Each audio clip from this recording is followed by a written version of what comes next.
नमस्ते बच्चों, आपका हिंदी कक्षा में स्वागत है। आज हम करेंगे हिंदी व्याकरण पाठ 1। ठीक है ना। पाठ 1 जो है भाषा, इसको बोलते हैं इंग्लिश में लैंग्वेज।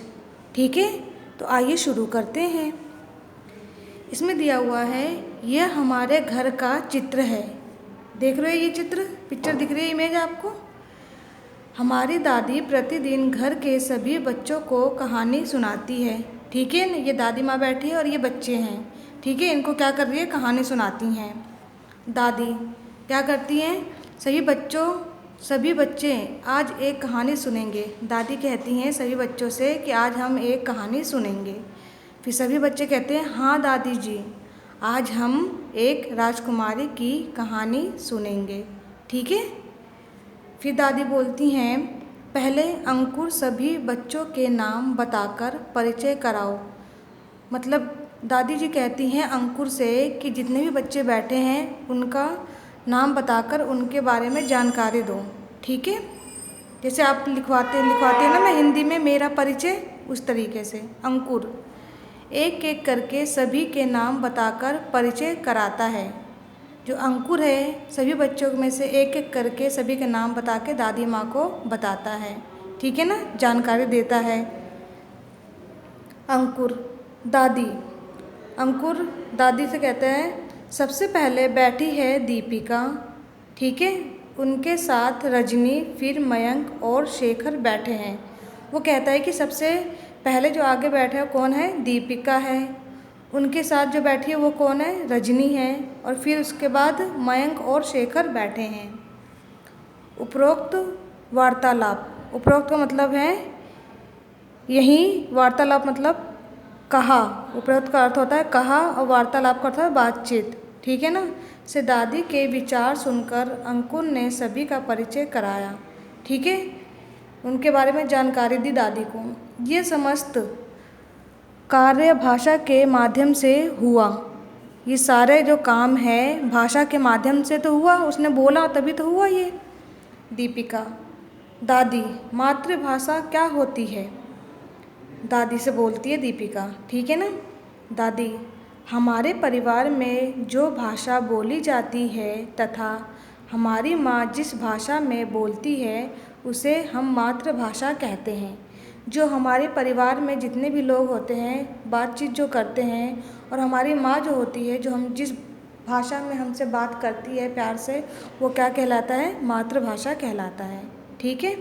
रजनी दादी, हमारी राष्ट्रभाषा कौन सी है। फिर दादी बताती हैं, हमारे संविधान ने हिंदी को राष्ट्रभाषा का स्थान दिया। हमारी राष्ट्रभाषा कौन सी है, हिंदी। ठीक है ना। जो हमारा संविधान है हिंदी को किस रूप में, राष्ट्रभाषा के रूप में उसको प्रचलित किया, स्थान दिया।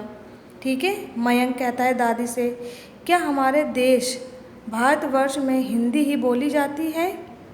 दादी कहती है नहीं बच्चों, हमारे देश में अनेक भाषाएं बोली जाती है। ठीक है, जैसे इस यहाँ पे दिया हुआ है, महाराष्ट्र में मराठी, गुजरात में गुजराती, तमिलनाडु में तमिल इत्यादि भाषाएं बोली जाती हैं। ठीक है ना। कुछ और उदाहरण से जानेंगे। ठीक है, जैसे यहाँ पे देखिए ये भारत का मैप दिया हुआ है। ठीक है ना। इसमें ये स्टेट कुछ दिए हुए हैं, असमिया, ये बंगाली, ये सब क्या है, ये हमारे क्या है, ये भाषाएं दिए हुए हैं यहाँ पे। ठीक है ना। तो ये भाषाएं जो दी हुई हैं, जैसे यहाँ पे असमिया, बंगाली, बोडो, डोंगरी, गुजराती, हिंदी, कन्नड़, कश्मीरी, कोंकणी, मैथिली, मलयालम, खासी और गारो, मराठी, मणिपुरी, मलयालम, मिजो, निशी, ओडिया, पंजाबी, तमिल, तेलुगु, संस्कृत, सिंधी, उर्दू और नेपाली। अब हम नीचे इसको पढ़ेंगे किस तरीके से, कौन से राज्य में कौन कौन सी भाषाएं बोली जाती हैं। ठीक है ना। जैसे इसमें दिया है संविधान में वर्णित भाषाओं की सूची। ठीक है ना।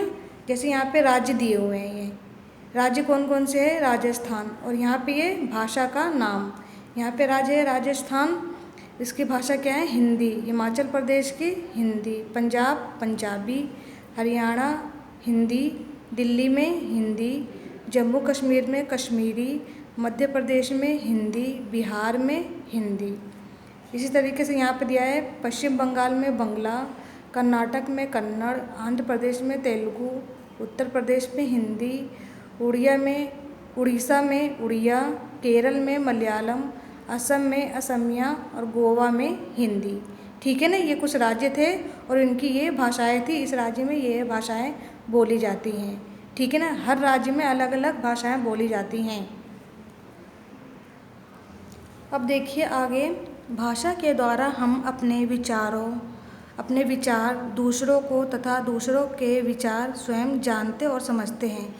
मैं आपको बता दूं, हम जो बोलते हैं, हम अगर बोलेंगे नहीं किसी को कोई बात, तो वो कैसे जानेगा हमारी बात है, क्या कहना चाह रहे हैं, ये सामने वाला क्या हमसे बोलना चाह रहे हैं। बोल के तो अपनी भाषा को हमारे तक पहुंचाएगा और हम उसको तक पहुंचाएंगे अपनी भाषा को। ठीक है ना, अपनी बातों को। तो यही कह रहा है कि हम अपने भाषा के द्वारा अपने विचार दूसरों को तथा दूसरे के विचार स्वयं जानते और समझते हैं। अतः हम कह सकते हैं कि भावों और विचारों की अभिव्यक्ति, विचारों का अर्थ होता है योजना, अभिव्यक्ति का अर्थ होता है प्रदर्शन करना। ठीक है ना, के लिए रूढ़ अर्थों में संकेतों की व्यवस्था ही भाषा है। ठीक है, रूढ़ का अर्थ होता है अशिष्ट, सहायता, संकेतों का अर्थ होता है इशारा, व्यवस्था मतलब प्रबंध। ठीक है। शेखर, दादी, हमने पढ़ा है कि बोलने तथा सुनने की भाषा मौखिक तथा लिखने की भाषा लिखित होती है।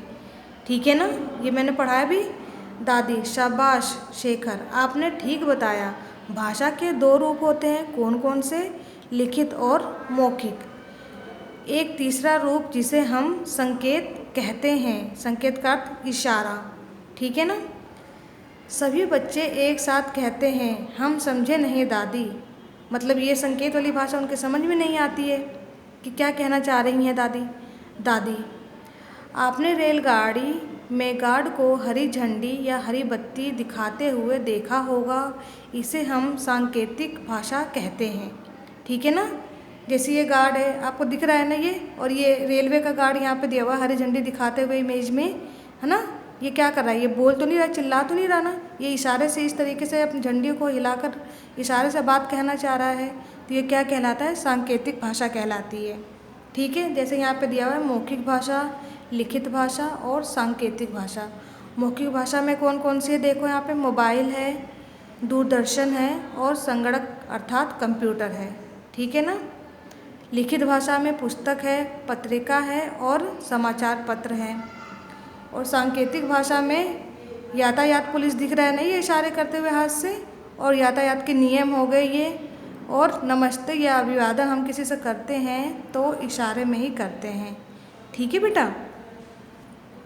यदि हम शुद्ध भाषा बोलते हैं तो समाज में हमारा सम्मान होता है। यदि हम अशुद्ध भाषा या गलत भाषा बोलेंगे तो लोग हमारा उपहास मजाक करेंगे। ठीक है ना। अगर हम सही लैंग्वेज यूज़ करेंगे, भाषा उच्चारण सही करेंगे तो हमारी सही शाबाशी होगी, सम्मान करेंगे, हाँ इसको बोलने का तरीका पता है। बट अगर आप गलत शब्द बोलते हैं तो उसको क्या कहेंगे? इसको तो बोलना ही नहीं आता, शब्दों को किस तरीके से मिला के बोलते हैं। ठीक है ना। जैसे यहाँ दिया हुआ है अशुद्ध, स्मृति गीत गाता है, तो क्या हो गया? ये गलत हो गया ना, अशुद्ध। तो यहाँ पे शुद्ध करके लिखा है स्मृति गीत गाती है। नरेंद्र पानी पीती है, ये भी गलत, नरेंद्र पानी पीता है। ठीक है। समस्त भाषाओं के अपने नियम और व्यवस्थाएं होती हैं, इन्हें हम व्याकरण कहते हैं। शुद्ध भाषा जानने के लिए व्याकरण का ज्ञान अत्यंत आवश्यक है। जो सभी भाषाएं होते हैं उनके अपने नियम और व्यवस्थाएं, रूल होते हैं, इन्हें हम व्याकरण कहते हैं। शुद्ध भाषा जानने के लिए हम व्याकरण का ज्ञान अत्यंत आवश्यक है। अगर हमें व्याकरण का ज्ञान नहीं होगा तो हम भाषा को इधर का उधर लिखेंगे, मात्राओं को इधर का उधर लगाएंगे। ठीक है। जैसे भाषा के 3 अंग होते हैं, कौन कौन से होते हैं? नंबर 1 पर वर्ण, नंबर 2 पे शब्द, नंबर 3 पर वाक्य। वर्ण कौन कौन से होते हैं?